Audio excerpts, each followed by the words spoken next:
Hello, Huron Huskies. This week, our art lesson is going to focus on one-point perspective. One-point perspective is what creates the look that things are going away in the distance. Do you see this center right here? This is what we call a vanishing point. When we do one-point perspective, all our lines are going to connect to that vanishing point. That way, if we're looking at this square, it looks like it is getting smaller and smaller and smaller and smaller as it goes towards that vanishing point. Now, I just quickly did a couple other shapes so I can show you how I do this. It does not matter if you do a circle, triangle, rectangle, weird L-shaped thing, whatever. What you're going to do is every edge, you're going to line up to the vanishing point. Actually, let me use a marker so I think you can see my lines a little better.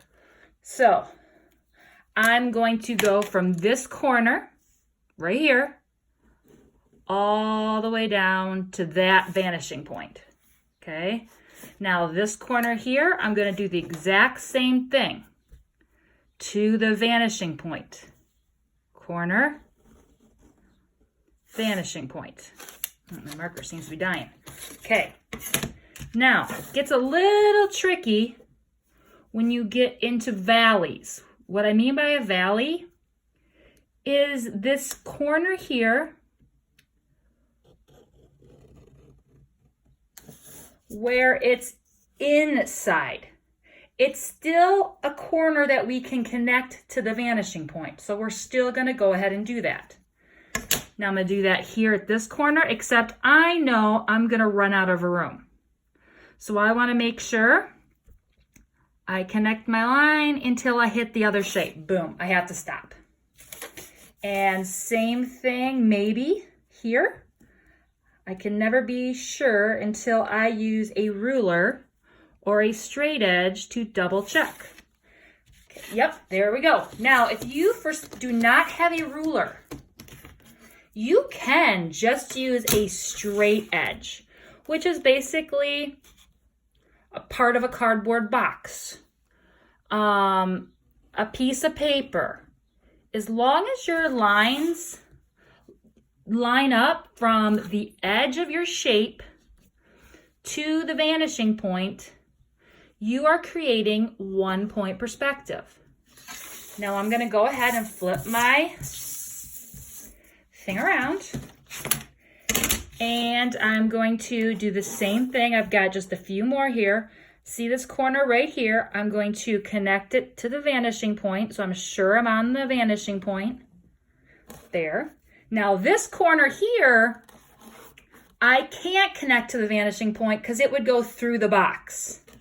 And we're not doing that for this project, okay? So we're only going to connect the corners or edges that are closest to the vanishing point without going through another shape.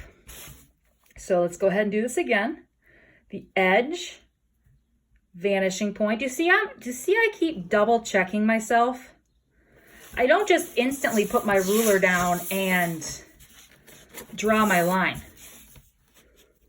I'm make sure it's there, and I'm make sure I'm at the edge there. Okay, I move my line again, so I make sure I can see my vanishing point. I can see the edge of my paper, my shape, sorry, excuse me.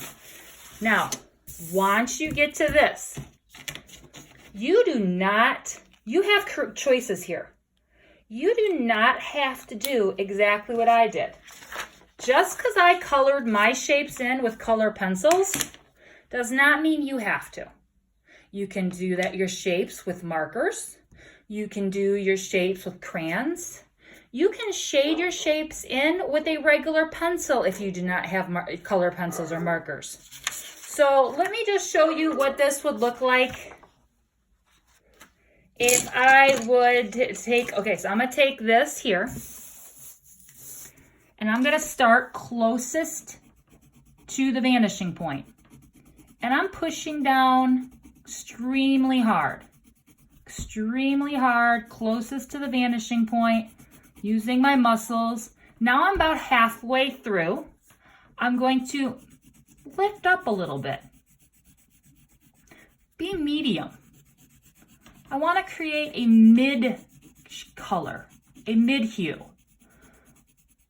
Go back and make sure I get rid of that line. Now that I'm getting towards the top, I'm going to totally go as light as I can. I think anyone could knock this pencil out of my hand right now. I am so light with the color pencil. Again, it does not have to be a color pencil. If you want to use regular pencil to shade yours, that's fine. If you want to use markers to color yours, that's fine as well too. Where'd my pencil go? I had a pencil. Okay, so let's say I'm just going to use a plain pencil. Okay, so for this one right here, same thing. I'm pushing down as hard as I can towards the vanishing point. VP for short. That's what I always call it. Then I'm going to lift up my pencil a little bit, get my medium ground, and then towards the top, as I get closest to the top, I'm very, very, very, very, it is a little bit more difficult to do this with a mechanical pencil, but you can still see I have a dark area, I have a mid area, and I have a light area. Now, if I wanted to do markers, let's say, okay, I want to do markers. You can do the same thing with markers.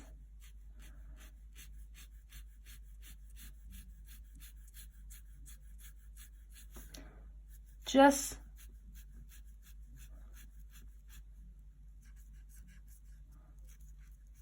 lightening up a little bit. Being a little lighter with your lines.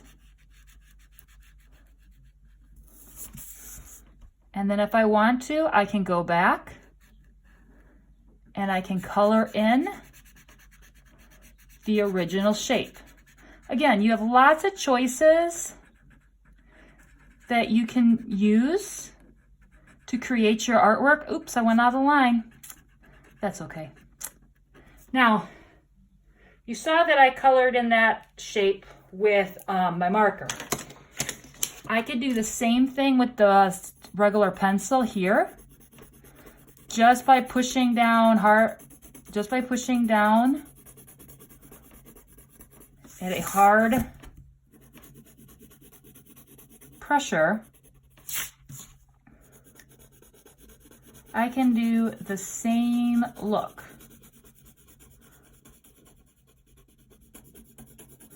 If that's the look you like, and that's fine. If you want to do yours where you have your shape colored in, that's perfectly fine. But I still have dark, medium, light. For color pencil, dark, medium, light, and then if you want to, you don't have to, you can color in your original shape, coloring pretty fast.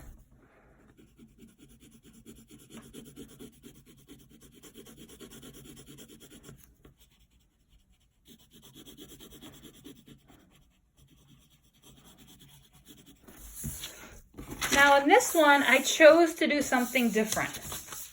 You see my painted workbench.